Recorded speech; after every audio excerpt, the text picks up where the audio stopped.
The whisper came like a crack through glass. "Grandma, I heard Mommy and Daddy say they're putting you in a home today and taking your money." My granddaughter Emma's wide blue eyes were full of confusion, not understanding the bomb she had just dropped. I forced a smile and smoothed her blonde hair, but inside me, something hot and electric was rising. Rage, sharp and clean, spreading like wildfire. My son Brian and his wife Jessica had no idea what they had just unleashed. 18 months earlier, my life had already been turned upside down. My husband Frank had died of a sudden heart attack, leaving me drowning in grief. Brian and Jessica swept in with sympathetic smiles and promises.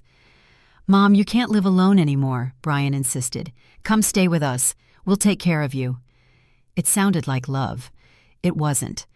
What they really wanted was a live-in babysitter for Emma and access to the money Frank and I had saved for decades. I sold my beautiful 3-bedroom house, the one Frank and I had shared for 32 years, and handed over the $600,000 I made from the sale to help Brian and Jessica pay off their mortgage and credit cards.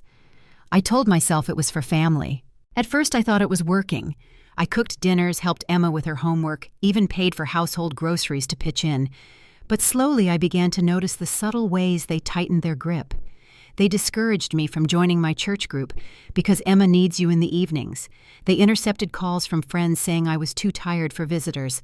I told myself they were being protective, but deep down I felt the walls closing in. And now I knew why. Emma went back to coloring at the kitchen table, blissfully unaware she had just saved me. I excused myself and called David Morrison, my old high school friend who had handled Frank's will.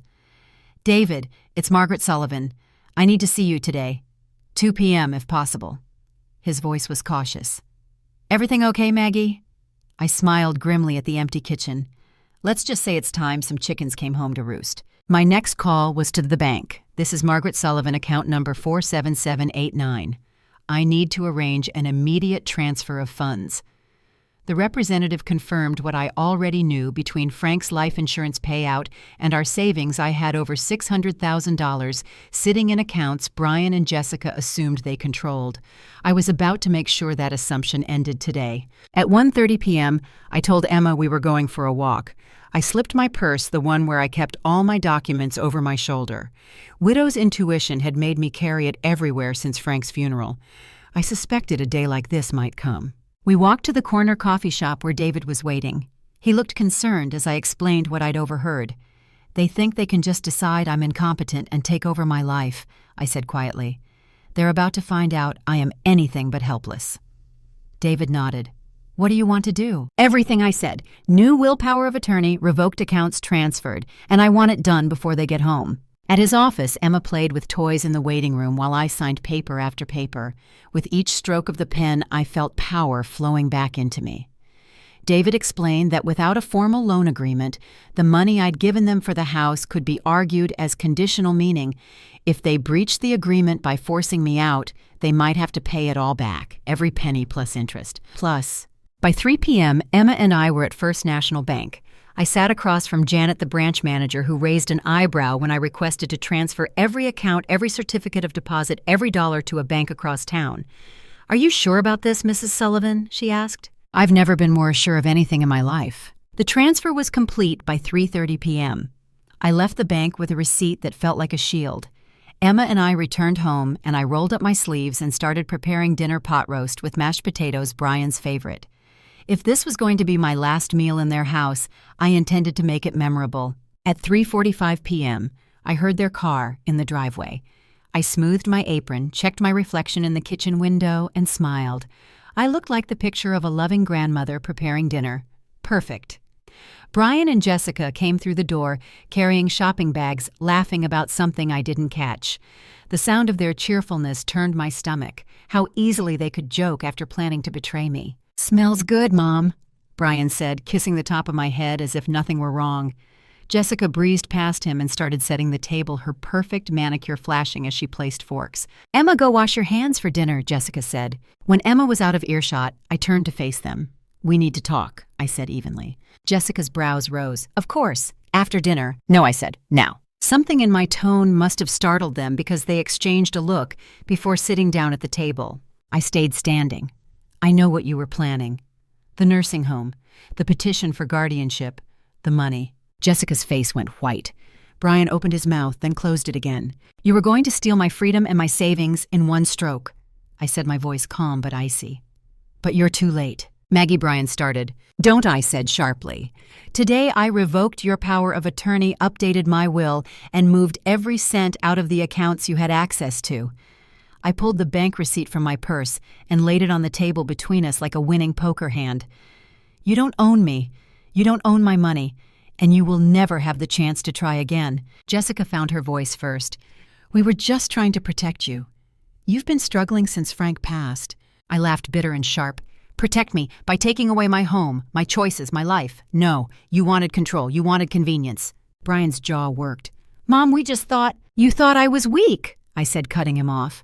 "You thought I wouldn't fight back." The silence stretched until Emma padded back into the room, hands damp from the sink. "Is dinner ready?" she asked. "Yes, sweetheart," I said, softening. "Why don't you sit down?" We ate in near silence, the clink of silverware loud in the tense air.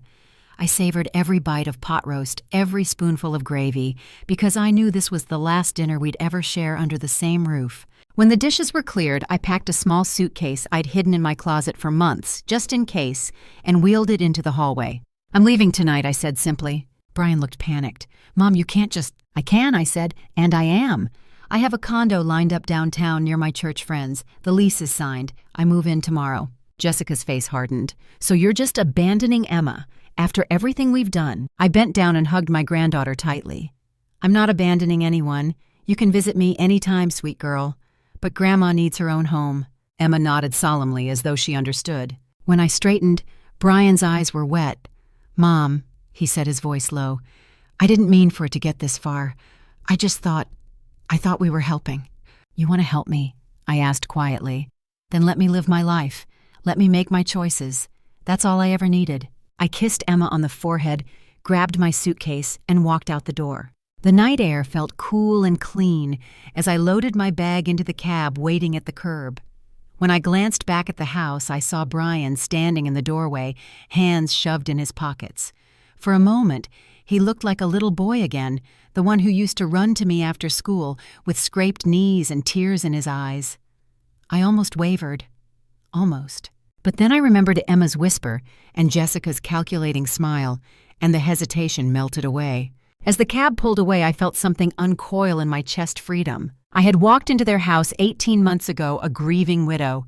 I was leaving tonight as something far stronger, a woman who had taken her life back. Whatever came next, it would be on my terms.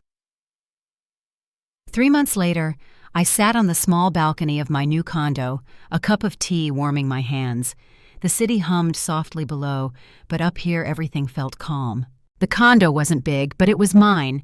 My photos were on the walls, my books on the shelves, my husband's old chair by the window. For the first time since selling my house, I felt like I was home. The first weeks after I left Brian's house were rough. There were angry texts, late-night calls, accusations that I was being selfish, dramatic. Jessica didn't speak to me at all. But then slowly things shifted. One Saturday morning, Brian showed up at my door. He looked like he hadn't slept in days. "I'm sorry, Mom," he said before I could speak. "You were right. We pushed too hard. I just didn't know what else to do. I thought if I kept control of everything, I wouldn't lose you, too." I invited him in, poured him tea, and we sat for hours talking, really talking for the first time in years. About Dad's death, about the pressure he felt to keep everything together, about my fear of being treated like a burden. It didn't fix everything, but it was a start. Jessica came around later. She was cooler, slower to admit fault. But one evening she sent me a message. I shouldn't have gone along with it. "I'm sorry." I told her I forgave her, but forgiveness doesn't mean forgetting. She still watches me a little too closely when I visit, and I still keep my finances private. Maybe that's just how it will be now. Emma, though, sweet. Emma calls me every week. Sometimes she just wants to tell me about school or show me a new drawing. Sometimes she asks hard questions like why Grandma moved away. "I moved so I could make my own choices," I told her gently.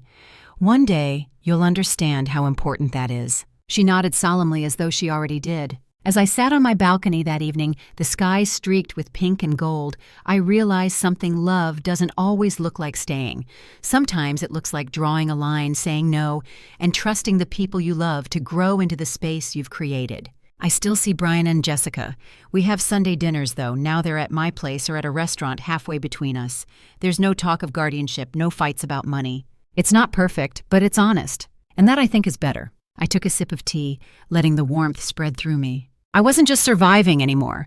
I was living on my own terms in my own home, surrounded by the pieces of a life I had chosen. For the first time in years, I didn't feel like I was waiting for the other shoe to drop. Whatever came next, good or bad, I was ready. Thanks for listening. Don't forget to subscribe and feel free to share your story in the comments. Your voice matters.